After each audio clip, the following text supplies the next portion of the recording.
Профессия шахтера – одна из самых сложных, ведь человек не приспособлен для существования под землей. Долгое время находиться в шахте вредно для здоровья, но тем не менее эта специальность довольно востребована.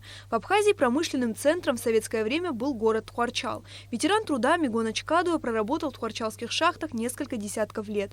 Мужчина проявил себя не только как знающий специалист отрасли, но и как большой патриот своего народа. Он был одним из организаторов той самой забастовки во второй шахте, которая была организована в 1989 году в поддержку национально-освободительного движения. Чтобы наградить шахтера за заслуги перед Родиной по указу президента страны, к нему домой направилась делегация от главы государства.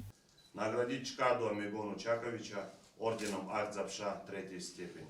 Президент Аслан Джани.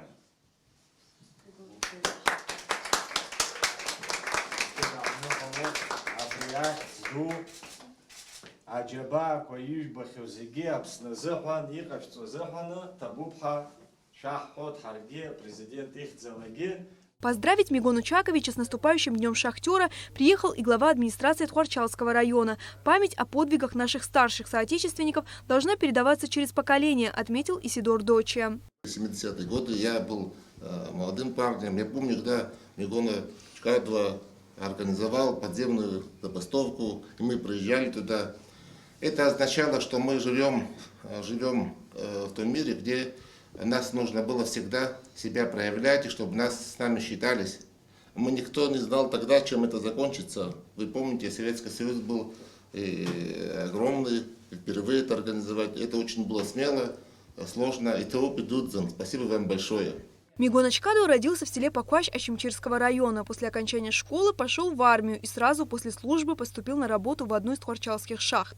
Мигон Ачакович получил высшее образование по выбранной специальности и стал уверенно продвигаться по карьерной лестнице. По данным переписи населения, в 70-е годы в Тхуарчале проживало около 20 тысяч абхазов, движимых революционными настроениями. Среди них был и Чкадуа. Была такая маленькая общественная организация, она называлась «Аддац», имела маленькую комнатушку во Дворце культуры в Тхуарчале. Вот, и там принимались все решения, которые нельзя было оглашать вслух. Это вот у папы были друзья покойные, Толик Джинджал, Лаврик Голава.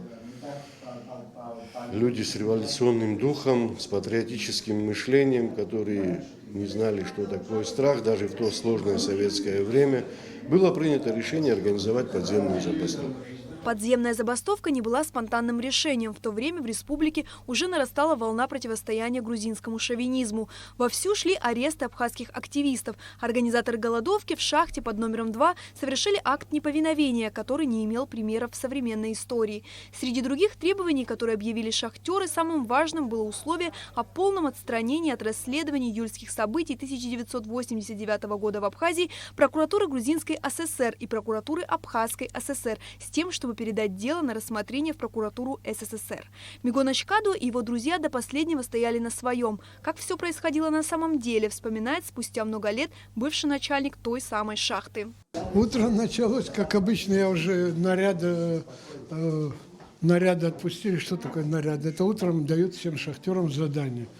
Ну и, как обычно, вернулся в кабинет, сижу буквально тут же, только еще люди в шахту не спустились, заходит Мигона. Говорит, Алик, шахту мы останавливаем. Я говорю, как шахту? Это нонсенс, такое быть не может. Вот так, вот так, вот так. Почему? Ну вот, будем так бастовать подземно. Давай я с вами. Ну и понеслась. Тут же мне пришлось позвонить первому. Сказал, все, моя шахта стала. В чем дело? Вот так, вот так. Такого действия никогда не было, и никто даже не подозревал, что так можно.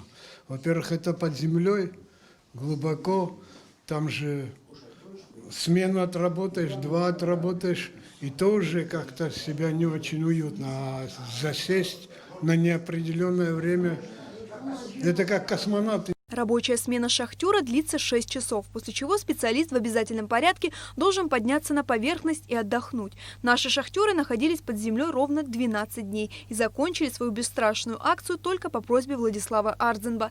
Естественно, что такие события не могли не сказаться на здоровье этих людей. Случившаяся вскоре Отечественная война народа Абхазии стала еще одной проверкой на прочность. Стоит отметить, что многие из участников забастовки сложили свои головы в период войны.